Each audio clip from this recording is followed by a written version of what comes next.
Pero además, en el caso de Venezuela, y creo que lo compartirán ahorita, ustedes peruanos están recibiendo una oleada de venezolanos aquí en Lima, entiendo, ¿sí? Es porque además el chavismo era un proyecto continental. El chavismo no era un proyecto, bueno, creo que soy optimista diciendo que en pasado todavía está latiendo, ¿no? Pero el chavismo desde su nacimiento era un proyecto continental, por lo cual grandes flujos de dinero desde Venezuela circularon por todo el continente e incluso fuera de América, ¿no? Entonces, justamente desde nuestro nacimiento teníamos esa visión, y cuando Gustavo tuvo a bien invitarnos a ser parte de su red, irónicamente bautizada de investigaciones estructuradas, pues nos pareció que era algo que se correspondía con nuestra misión y nuestros sueños, ¿no? Este caso ha estado sobre todo a manos de mi socio Joseph Borisov, en su rol de reportero, así como Oscar acaba de nombrar a muchos villanos judíos, pues Joseph es el judío bueno en esta historia, ¿sí? Y bueno, sin embargo quiero hacer para ustedes un overview de qué hemos descubierto en Lavallato. Ahí hay que tener en cuenta otra premisa, y es que Venezuela es posible que se haya convertido en el país más opaco de América Latina. Como el Poder Judicial, la Fiscalía, todos los poderes están, digamos, cooptados por el Ejecutivo, básicamente conseguir información oficial en Venezuela se ha convertido en misión imposible. Incluso en las cosas más cotidianas y tontas. Por ejemplo, les cuento, en la llamada Cuarta República o la democracia previa al chavismo, todas las semanas se publicaba, el Ministerio de Salud publicaba algo que llamamos en Venezuela el boletín epidemiológico, que era justamente cada semana reportando cuántos casos de enfermedades virales había en Venezuela. Bueno, eso lo prohibió el gobierno divulgar, y ahora conseguir esa información, incluso la información de cuánto petróleo produce Venezuela, es secreto. Es un objetivo de un proyecto de investigación periodística descubrir cuánto petróleo está de verdad produciendo Venezuela, ¿no? Entonces, por eso fue importante tener acceso, como decía también irónicamente Gustavo hace unos minutos, a esta información, porque nos ha permitido justamente llegar a este gran banco de información de las actuaciones del Poder Judicial y la Fiscalía en Brasil, para entonces, digamos, en retroceso, entender cosas que han pasado en Venezuela. Y otra cosa que hay que tener en cuenta en Venezuela para entender las singularidades y la magnitud de lo que ha sido Odebrecht y Lavallato en Venezuela es que en el caso de Venezuela la presencia de las empresas brasileñas no fue solamente producto de una misión de expansión del mercado de estas empresas, sino que fue un proyecto de Estado patrocinado simultáneamente por Chávez y por Lula, ¿no? Ustedes saben, Lula da Silva, luego Dilma, por supuesto, y Chávez y luego Maduro han tenido al Brasil del PT como uno de sus principales aliados junto a China, Rusia y Cuba, ¿no? Entonces la presencia de estas compañías era un asunto de Estado, patrocinado por el propio Estado. De hecho, la mayoría de los 32 contratos o proyectos, por ejemplo, que Odebrecht consiguió en Venezuela no fueron licitados, sino que fueron adjudicados directamente, ¿no?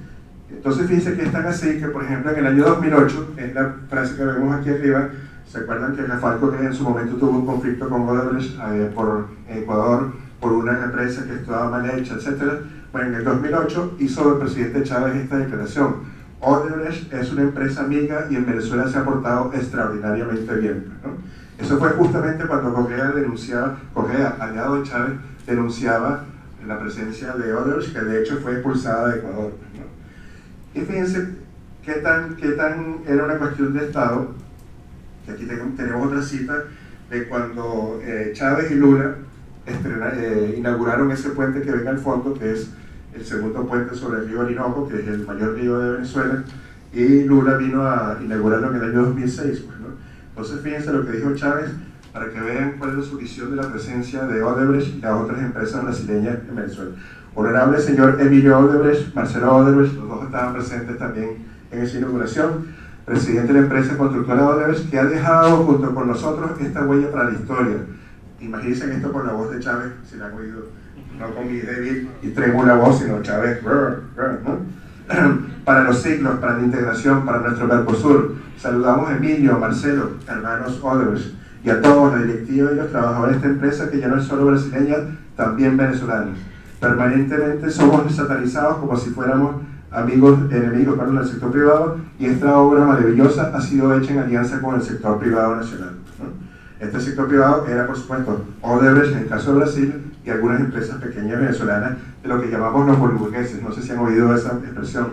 Es una nueva clase empresarial que se ha hecho millonaria en Venezuela haciendo negocios con el Estado. Pero el punto era ese, que Odebrecht, la presencia de empresas brasileñas en Venezuela era un asunto de Estado, era un proyecto de Estado, en el caso de Chávez, para demostrar: yo me he independizado de la burguesía nacional y también, digamos, de las transnacionales de origen europeo o norteamericano.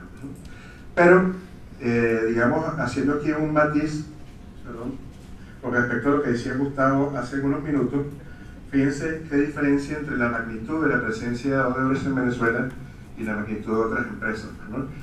Que, como vemos a la izquierda, Odebrecht ha llegado a tener 32 proyectos u obras por un valor de 30.000 millones de dólares, y esa cifra es importante tenerla en cuenta, porque si solamente Odebrecht hubiese destinado 5% del costo de las obras en Venezuela a pagar coimas, sobornos, comisiones o mordidas, pues no, eso serían 1.500 millones de dólares en coimas, una cifra superior a cualquier cifra que ha admitido Odebrecht haber pagado en cualquier parte del mundo, ¿no? Lo que da, digamos, idea, como decía José María más temprano, que probablemente estamos viendo solamente la puntica del iceberg. Es probable que todavía tengamos que conseguir más cosas, ¿no? En cambio, esas otras tres grandes empresas, Camargo Correa, Andrade Gutiérrez y Siqueiros Calvao, pues tenían solamente 8 proyectos con un valor de 4.000 millones de dólares, que sin embargo es, como decimos en Venezuela, es platica. 4.000 millones de dólares. Bien.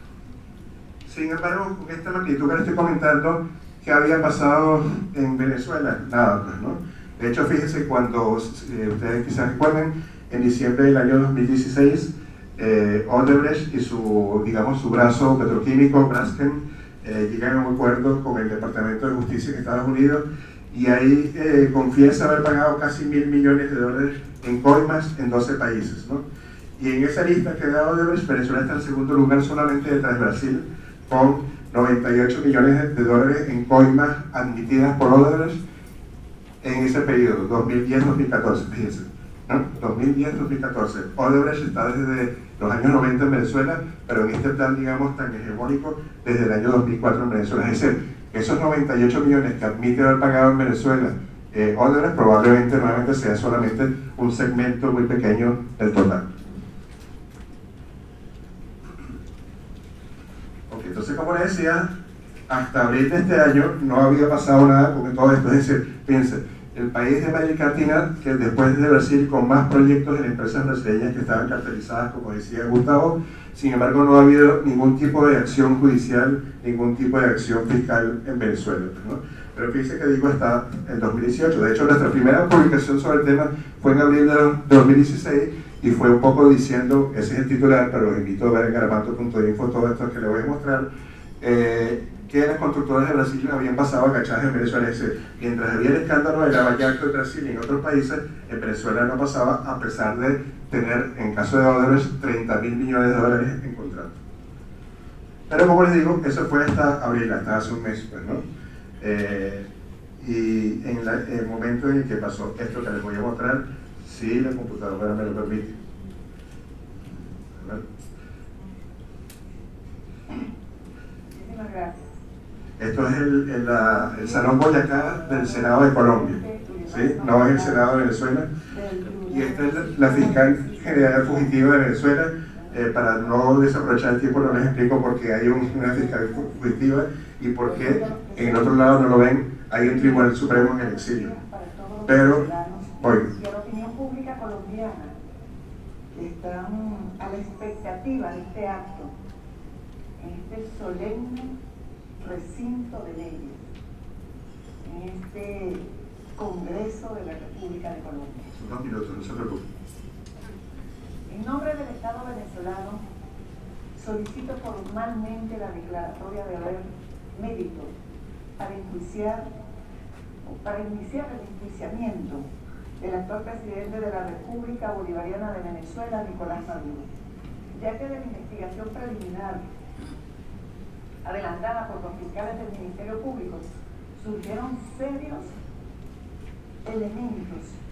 y fundados elementos que comprometen su responsabilidad en la comisión de los delitos de corrupción y legitimación de capitales, Estos delitos están previstos en el artículo 64 de la ley contra la corrupción y el artículo 35 de la ley orgánica contra la delincuencia organizada y financiamiento al terrorismo.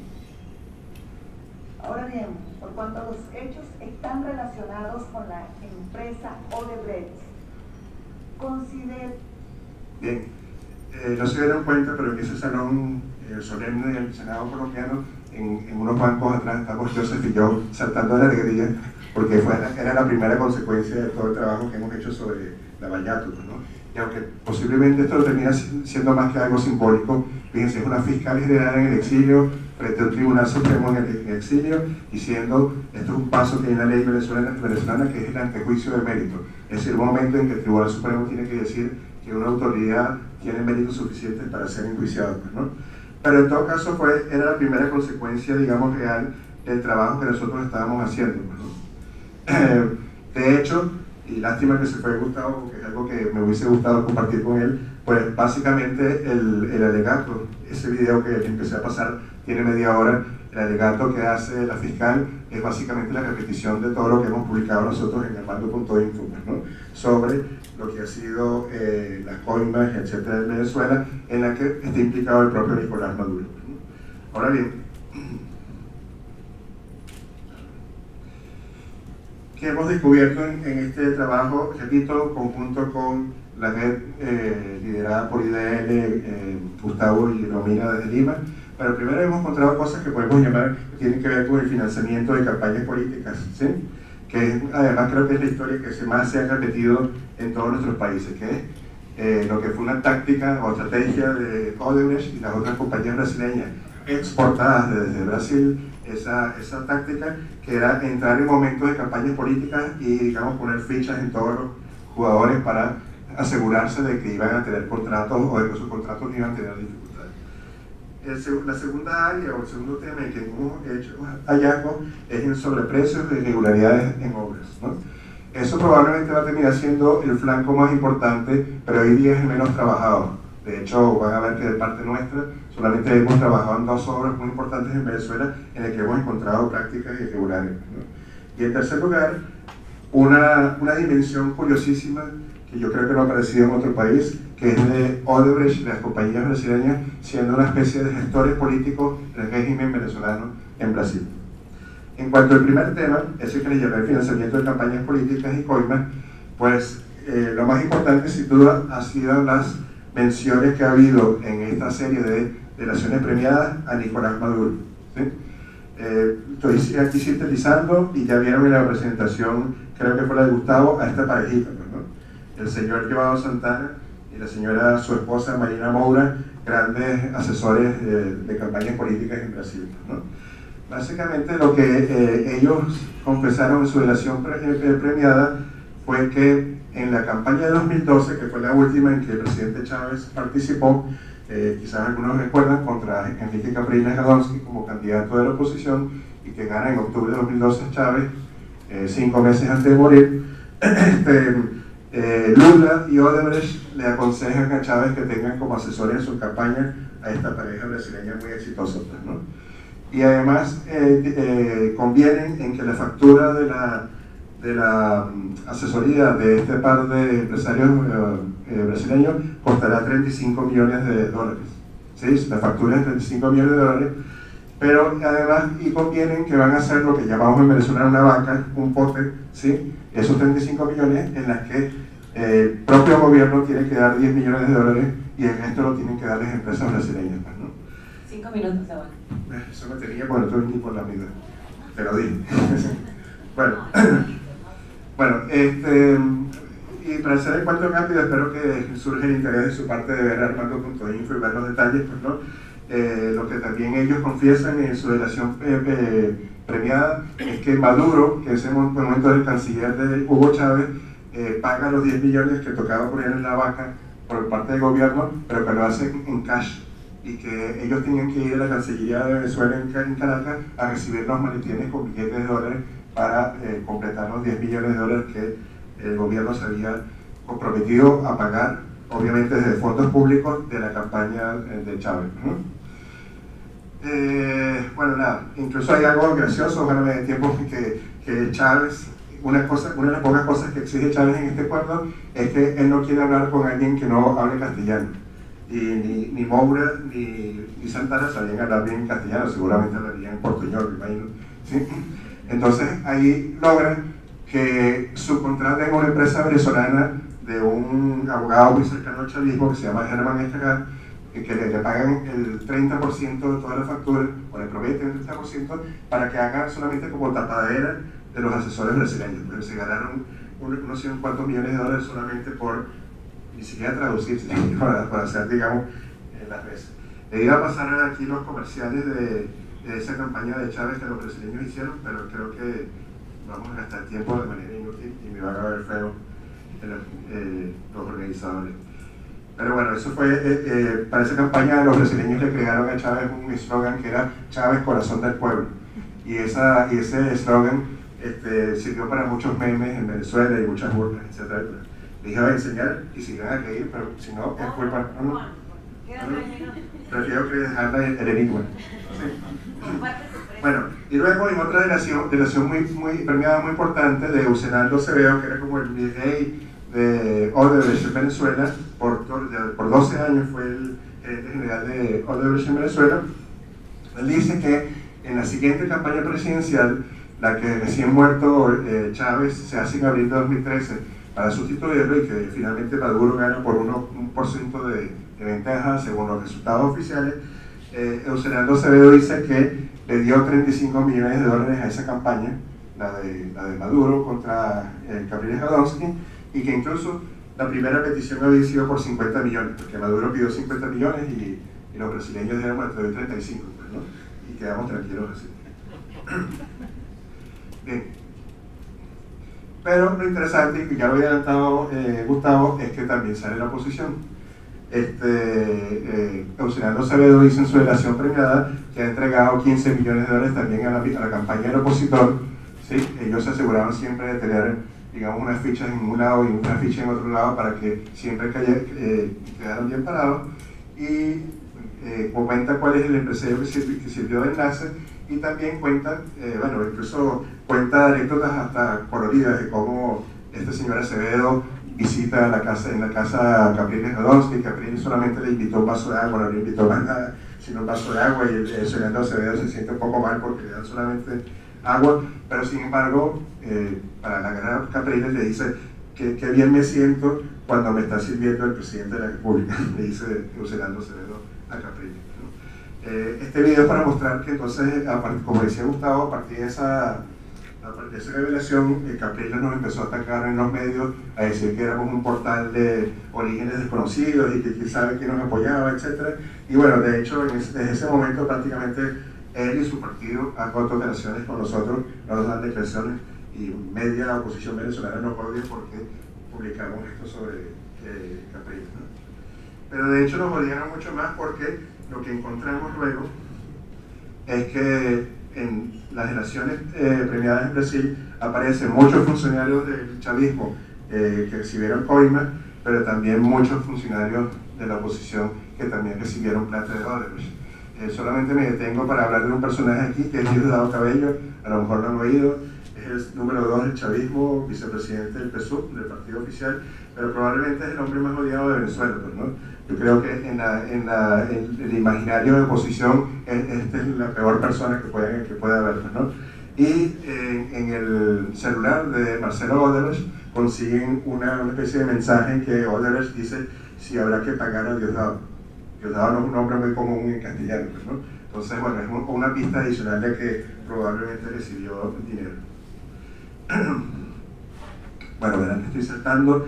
Pero así como conseguimos estas cosas millonarias, conseguimos cosas casi que curiosas que publicamos porque eran graciosas, unos pagos pequeños al jefe de la línea 4 del metro de Caracas, $377,000 al jefe del proyecto del segundo puente del Orinoco, uno que vimos antes en una foto, y ese lo logramos entrevistar, y él decía que eso que Odebrecht le había pagado por escribir un libro, ¿sí?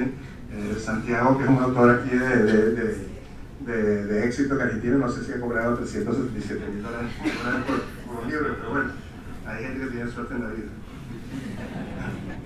Y luego, sobre precios y irregularidades en obras, Hay un muy importante proyecto hidroeléctrico que se llama la empresa Manuel Piar, Tocoma, en el sur del país, que como ven aquí, lo que encontramos es que estaba anunciada para el 2010 y no se ha terminado nunca.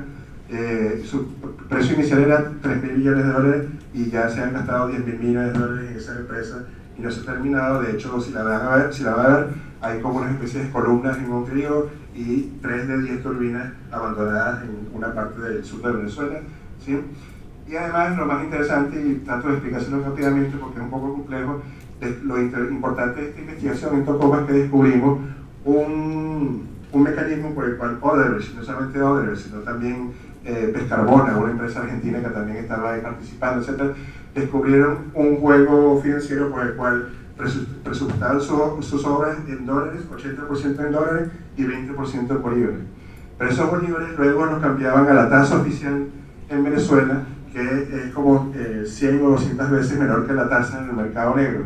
Y eso lo convertían luego en plata y ganaban pues como otros. De hecho, calculamos y parece por esa vía Odebrecht al menos obtuvo más de 1.000 millones de dólares adicionales de lo que estaban presupuestados con ese juego financiero, ¿no?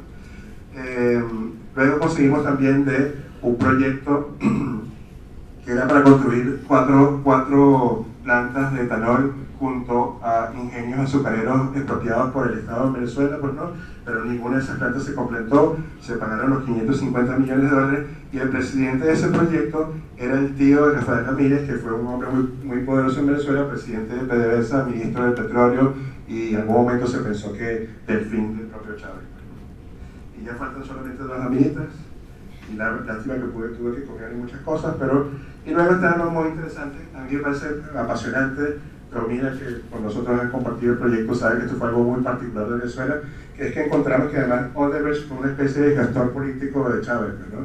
Hay un momento en que Chávez decide, porque por supuesto la alineación política de izquierda en el Mercosur era mucho más, digamos, favorable que en el Pacto Andino, el llamado Pacto Andino. Chávez renuncia en el 2006 al Pacto Andino pensando que va a entrar enseguida al Mercosur, pero se detuvo, se bloqueó eso por 2 cosas: el Senado brasileño y el Parlamento en Paraguay, ¿no?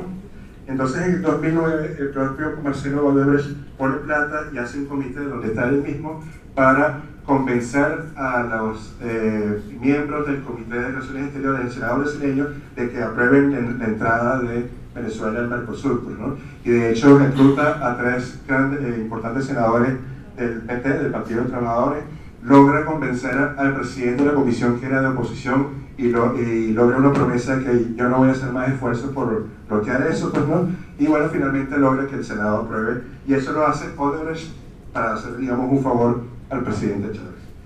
Y luego, bueno, encontramos también que Odebrecht puso en Venezuela, desde Venezuela, en contacto a varias empresas, entre ellas la organización Cisneros, que es un grupo empresarial muy importante en Venezuela, con José Dirceu, no sé si se acuerdan que fue el gran asesor y ministro de Lula, que también cae por un caso de corrupción previo a la Valle, ¿sí?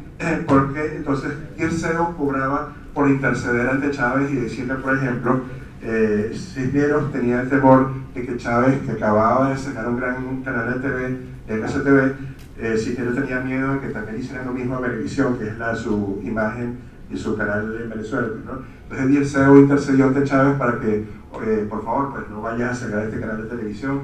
Y bueno, esos negocios los conectaba Odebrecht con Dirceu en Brasil. Y bueno, lo que puedo ya pues pronosticar es que esta historia sigue, seguimos trabajando con todos los archivos y bueno, muchas gracias. Estamos con un tiempo cortito, pero